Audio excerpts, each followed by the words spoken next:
আসসালামু আলাইকুম সবাইকে, আশা করি সবাই ভালো আছেন। ফুটবলের চ্যাম্পিয়ন্স লিগের একটা সিজন শেষের পরে আমরা দেখতে পারবো কোপা আমেরিকা অ্যান্ড ইউরো। এখন এই দুইটা মেজর টুর্নামেন্ট আসলে ফুটবল ফ্যান্সদের জন্য হিউজ, বিকজ এটার উপর ডিপেন্ড করতেছে সামনে ব্যালন ড'র কে জিততে যাচ্ছে।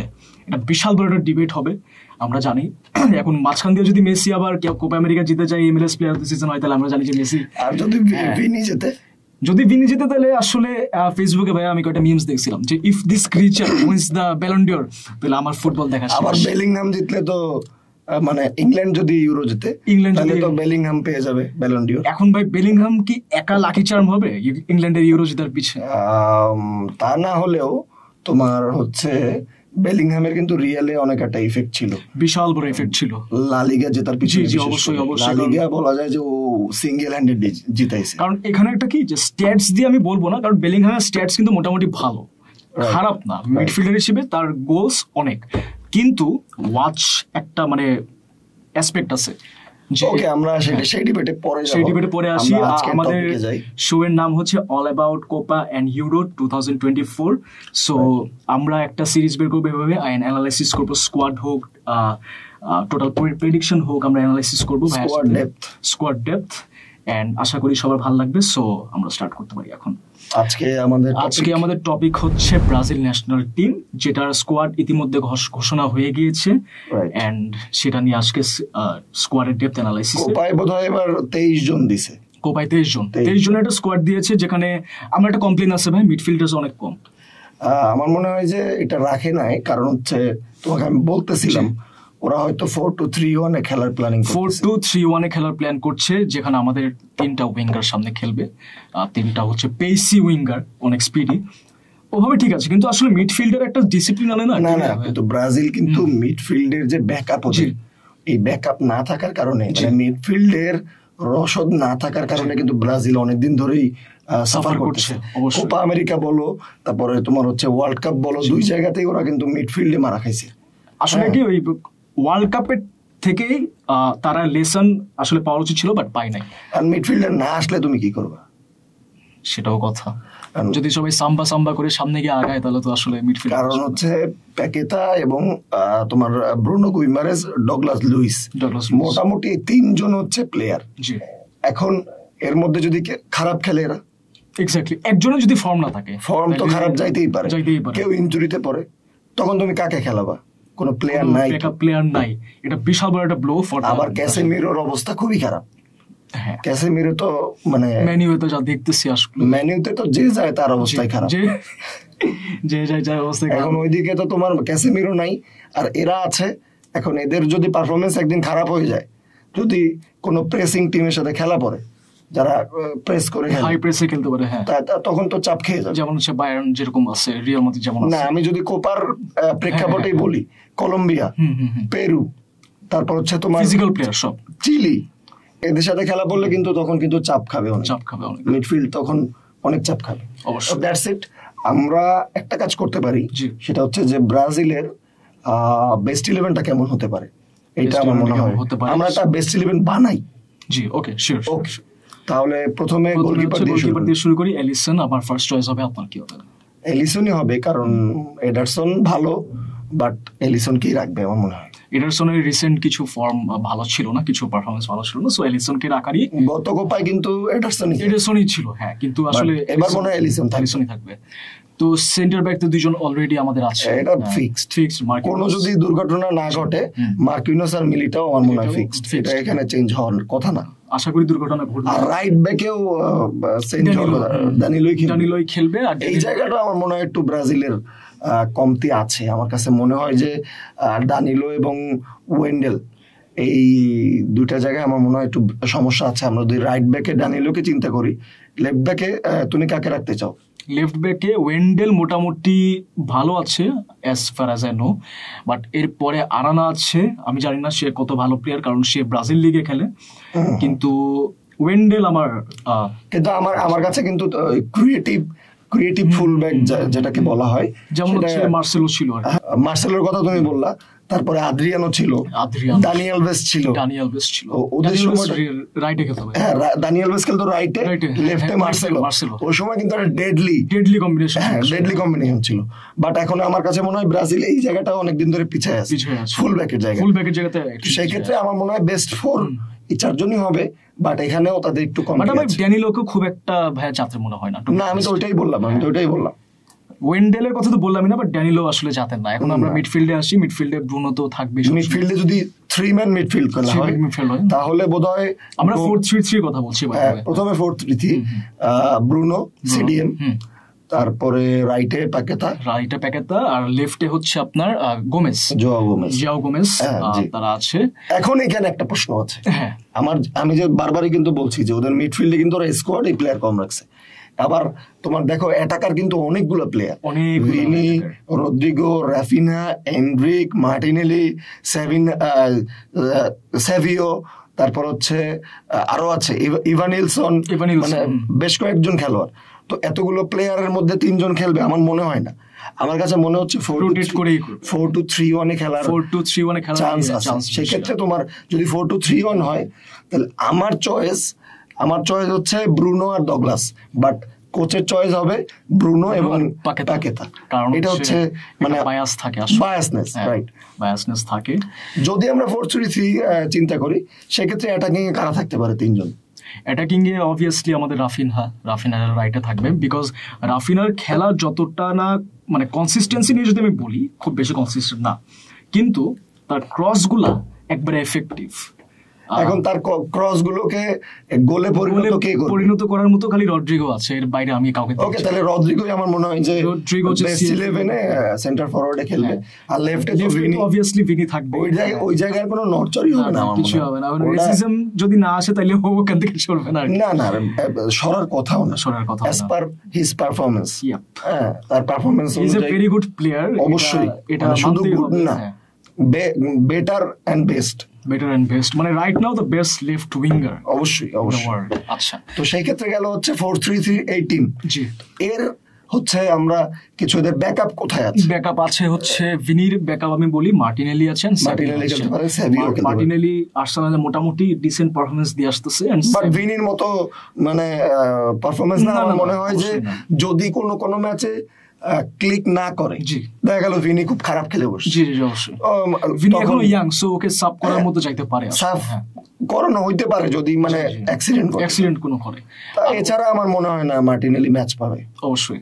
এন্ড সেভিও আছে ওদিকে, সেভিও জিরোনা ও ভালো খেলছে এই সিজনটা, ভালোই খেলছে।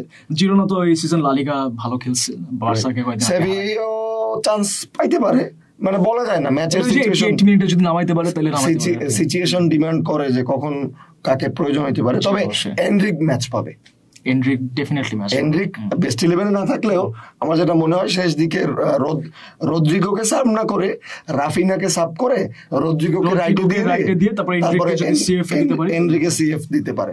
এটা আরেকটা অপশন আছে, সেটা হচ্ছে তোমার প্যাকেতা কিন্তু সিএম এ খেলার মতো প্লেয়ার। তোমার ইয়াতে কি বলে ওটাকে সেন্ট্রাল অ্যাটাকিং মিডফিল্ডে। তো সেক্ষেত্রে ব্রুনো আর যদি ডগলাসকে মানে পিভটে দেয় মানে ডুয়েল মিডফিল্ডে, আর প্যাকেতাকে উপরে, এবং ওই জায়গায় আরেকটা অপশন আছে, অ্যান্ড্রেস পেরেরাকেও সেন্টার মিডফিল্ড বা হচ্ছে তোমার লাইক জাভির পজিশনে খেলানো আছে। বাট সবকিছুর বাইরে আদিব, তোমার কাছে কি মনে হয় এই স্কোয়াডকে তুমি 10-এ কত দিবা? মানে এটা আর্জেন্টিনার সাপোর্টার হিসেবে তুমি বলো না, আমি নিউট্রাল ফ্যান হিসেবে বলছি। তো ব্রাজিলের স্কোয়াডটা আমি মনে করি যে combination of young and old players. Old এর মধ্যে মিলিটাও খুব একটা নাই, মার্কিনোস আছে, এলিসন আছে, 3টা প্লেয়ার রাখছে ওল্ড। এর বাইরে আমরা ওল্ড রাখার রিজন আছে ভাইয়া, সেটা হচ্ছে যে ওদের আর ভালো কোনো প্লেয়ার নাই আসলে, ব্যাকে আর কোনো ভালো প্লেয়ার নাই। এর বাইরে যারা আছে মোটামুটি বেশিরভাগই ইয়াং, এন্ড প্রিমিয়ার লিগে তারা এমার্জিং কিছু প্লেয়ার। জাস্ট প্রিমিয়ার লিগে, আমি কিন্তু লা লিগার কথা বলতেছি না, জাস্ট প্রিমিয়ার লিগের কথা বলতেছি। Douglas Luiz, Paqueta and Pereira, এরা হচ্ছে প্রিমিয়ার লিগে ভালো প্লেয়ার। ব্রুনো প্রিমিয়ার লিগে অনেক ভালো প্লেয়ার। আর ওদিকে মার্টিনেলি আছে, গ্যাব্রিয়েল আছে, হ্যাঁ আর্সেনালের গ্যাব্রিয়েল। ম্যাচ পাওয়ার পসিবিলিটি কম, বাট আছে যদি মার্কিনোসের কিছু হয় বা যদি মিলিটাওর কিছু হয় তাহলে গ্যাব্রিয়েল মিলিটাওকে উঠায়ও নামাইতে পারে। মিলিটাও মাঝে মধ্যে আসলে ওভাবে পারফর্ম করতে পারে না, আর এই সিজনে কিন্তু সে বেঞ্চে বসে গেছে, এই সিজন এক্স্যাক্টলি। সো এদিকে গ্যাব্রিয়েল একটা অ্যাডভান্টেজ পেতে পারে, ম্যাচ টাইম পেতে পারে, রাইট। সো এর বাইরে ড্যানিলো একটু ওল্ড প্লেয়ার, বাট চলে আর কি, বলা যায় চলে। সে খারাপ কিছু করবে না, বাট ভালো কিছু আমি এক্সপেক্ট করতেছি না। সো 10-এর মধ্যে যদি আমার দিতে হয় তাহলে আমি এই স্কোয়াডকে 7.5 থেকে 8 দিব। আমারও ওরকম মনে হচ্ছে 7.5 8-এর বেশি। আমার কাছে ব্রাজিলের স্কোয়াডটা আসলে চ্যাম্পিয়ন হওয়ার মতো স্কোয়াড মনে হচ্ছে না, এবং কাকে চ্যাম্পিয়ন হওয়ার মতো মনে হচ্ছে সেটা আমি পরে বলবো, এই ভিডিওতে বলবো না। ওই দলকে নিয়ে যখন আলোচনা হবে তখন বলবো। অবশ্যই এই দলে আমি বলতে চাই। আচ্ছা, এখন ভাই একটু কোচ নিয়ে কথা বলি। কোচ নিয়ে বলো। নিউ কোচ আসার পরে আই ডোন্ট নো ওদের খেলা ডোরিভাল জুনিয়র না, উনি কিন্তু অনেক সিনিয়র কোচ। হ্যাঁ 1982 থেকে আমি শুনতেছি থেকে, বাট একটা এখানে তোমার ড্রব্যাক আছে, সেটা হচ্ছে যে উনি কিন্তু ব্রাজিলিয়ান লিগের বাইরে কোনো জায়গায় কোচিং করেন নাই। হ্যাঁ, সেটা আসলে ব্রাজিলের ন্যাশনাল যে বোর্ডটা তাদেরই একটা বায়াস যে তারা নিজের দেশের বাইরে কাউকে কোচ নেয় না। না, এটা তো আর্জেন্টিনাও নেয় না। ল্যাটিনের কোন টিম ল্যাটিনের বাইরেই কোচ নেয় না। ল্যাটিনের বাইরে দেখো তুমি এই যে কয়টা স্কোয়াড আছে এগুলো দেখলে দেখবা যে তুমি 5-6টা আর্জেন্টিনার কোচ পাওয়া, এটা।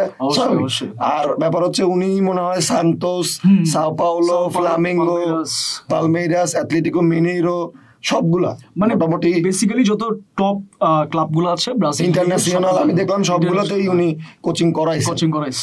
ন্যাশনাল টিমের এক্সপেরিয়েন্স একদমই নাই, এটার জন্য এটা আমার কাছে যেমন স্ক্যালোনি কথা একটু বলতে হয়।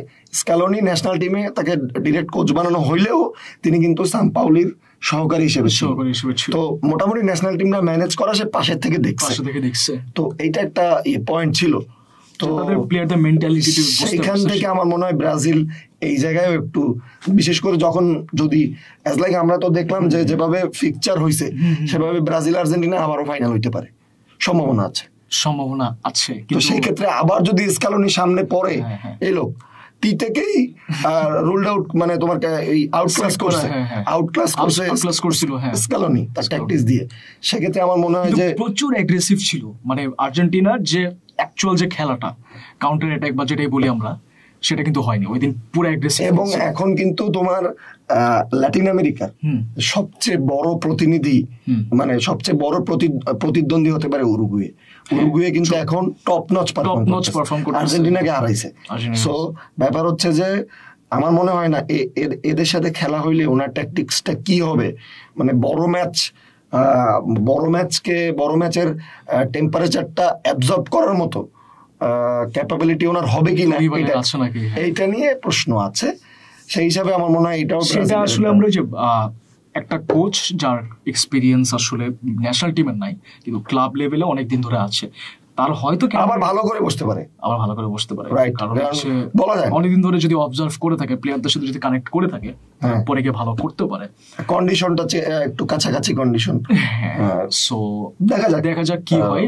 এখন আমরা 4-2-3-1 নিয়ে একটু কথা বলি ভাই। অবশ্যই 4-2-3-1-এ আমি ব্যাক 4-কে সেমই রাখবো, মিলিটাও, মার্কিনোস আর হচ্ছে ড্যানিলো। এবং এখানে একটা প্রশ্ন থেকেই যায় মিলিটাওকে নিয়ে বলা যায় না, গ্যাব্রিয়েল কিন্তু জায়গা পেয়ে যাচ্ছে। বেরালদো আছে, পিএসজি বেরালদো, সে একটা সাবস্টিটিউট। বেরালদো তো ম্যাচ পায় না, একবারই ম্যাচ পায় না, ক্লাবেও ম্যাচ পায় না। সেক্ষেত্রে আমি গ্যাব্রিয়েলের বেশি দেখি, গ্যাব্রিয়েলের চান্সই বেশি। এন্ড ওদিকে হচ্ছে আপনার 2K হতে পারে ভাইয়া, আমি তো বললাম লুইস চান্স পাবে কিনা, ব্রুনো থাকবে আর হয়তো প্যাকেটা থাকবে। আর যদি প্যাকেটাকে উপরে খেলায়, সেক্ষেত্রে হয়তোবা ব্রুনো এবং Douglas Luis, as if I am coach, আমি যদি কোচ হতাম তাহলে আমি এটাই করতাম যে ব্রুনো আর ডগলাসকে আমি খেলাইতাম, তাহলে ডেডলি একটা মিডফিল্ড হইতো। ওরা দুইজনই ইংলিশ প্রিমিয়ার লিগের প্লেয়ার এবং দুইজনই সিডিএম পজিশনের প্লেয়ার, সেক্ষেত্রে ওটা মনে হয় সিডিএম দরকার। অ্যাকচুয়ালি আমাদের এই ডাগলাস লুইসের বাইরে কোনো সিডিএম ভালো আমি দেখতেছি না, তো আমার মনে হয় এটা বেটার হইতো। বাট এটা কোচের উপরে নির্ভর করে, কোচরা সবসময় পার্সোনাল একটা বায়াসনেস থাকে, সেক্ষেত্রে প্যাকেটাকে আমার মনে হয় রাখা হবে। এদিকে গোমেজ মনে হয় তাহলে চান্স পাবে না, টু মিডফিল্ড হলে গোমেজ তাহলে চান্স পাচ্ছে না। ওদিকে হচ্ছে 4-2 বললাম, এখন 3 আর 1। 3-তে ভিনি থাকবে আমার মনে হয়, ভিনি, রাফিনহা, রদ্রিগো, আর হচ্ছে উপরে হয়তো এনরিক খেলবে। বাট ওদিকে হচ্ছে আমরা যদি ফলস নাইনের কথা বলি তাহলে রদ্রিগো খেললে ফলস নাইনে খেলবে, আর যদি খেলানোর মতো রদ্রিগোই আছে ফলস নাইনে। বাকি যারা আছে যেমন তোমার ইভানিলসন একদম সেন্টার ফরওয়ার্ড, একবারে সেন্টার ফরওয়ার্ড। এখন একটা ব্যাপার আছে, যদি কোচ চায় যে আমি ডিরেক্ট সেন্টার ফরওয়ার্ড দিয়ে খেলাবো, সেক্ষেত্রে কিন্তু এনরিক, ইভানিলসন জায়গা পাবে। আমি একটা উদাহরণ দিই, সেটা হচ্ছে যে জিরুড, অলিভার জিরুড। অনেকেই বলে যে জিরুডের মতো প্লেয়ার কিভাবে চান্স পায় ফ্রান্স দলে, বাট এই বিশ্বকাপের আগের বিশ্বকাপে গেছে 18-তে, যেবার ওরা জিতছে, জিরুড কিন্তু কোনো গোল দেয় না, বাট তারপরও খেলাইছে। কারণ কি, যে ফরমেশনটা কোচ তৈরি করছে, যে ট্যাকটিকে খেলছে, সেই ট্যাকটিকে তার একজন নাম্বার 9 লাগবে, পারফেক্ট নাম্বার 9 রাখতেই হবে। এই জন্য রাখতেই যদি হয়, এটা যদি তার ফরমেশনটাই ওইরকম হয়, তখন কিন্তু দেখা গেল জিরু ওখানে শুট করবে আর কি, ওই রাইট, তখন কিন্তু তোমার এনরিক অথবা ইভানিলসন জায়গা পাবে। এই কারণে যদি হয় তখন আসতে পারে এনরিক বা ইভানিলসন, তখন জায়গা পাবে আসলে। তো এই টিমটা ভাইয়া কি মনে করতেছেন, আপনার সেমিফাইনালে যাবে? সেমি তো যাবে, সেমিতে উরুগুয়ের সাথে খেলা পড়বে, তো সম্ভাবনা বেশি। তো আমার কাছে মনে হয় উরুগুয়ে যদি ওদিক দিয়ে আবার কামব্যাক দিয়ে দেয় তাহলে মানে সেমিফাইনাল ম্যাচটা একটা ফাইটিং ম্যাচ হবে, মানে ফাইনাল ম্যাচ। এবং আমি এবং অ্যাজ পার কারেন্ট সিচুয়েশন, আমি সেমিফাইনাল যদি উরুগুয়ে আর ব্রাজিল হয়, আমি উরুগুয়েকে আগায় রাখবো, এবং এটা আমি আর্জেন্টিনার ক্ষেত্রে আগায় রাখবো। কারণ এখন উরুগুয়ের পারফরমেন্স আসলেই ভালো, প্লাস ওদের মধ্যে একটা হাঙ্গার আছে, যে কতবার হারছে, যেটা এতদিন ধরে হেরে আসতেছে, এন্ড ওদের মধ্যে যে উইনিং যে মেন্টালিটিটা, ওটা ডেভেলপ হচ্ছে এখন আসলে। বেশ কয়েকটা জুনিয়র ভালো প্লেয়ার আসছে, আমরা যখন উরুগুয়ে নিয়ে আলোচনা করব তখন এটা বিস্তারিত বলবো। তো আপনাদের কি মনে হয় জানাবেন, এন্ড এই ব্রাজিল টিমটাকে আপনারা 10-এ কত দিবেন কমেন্ট সেকশনে অবশ্যই জানাবেন। Hopefully you like this video, and আশা করি নেক্সট ভিডিওতে আবার দেখা হবে ইনশাআল্লাহ। Thank you so much.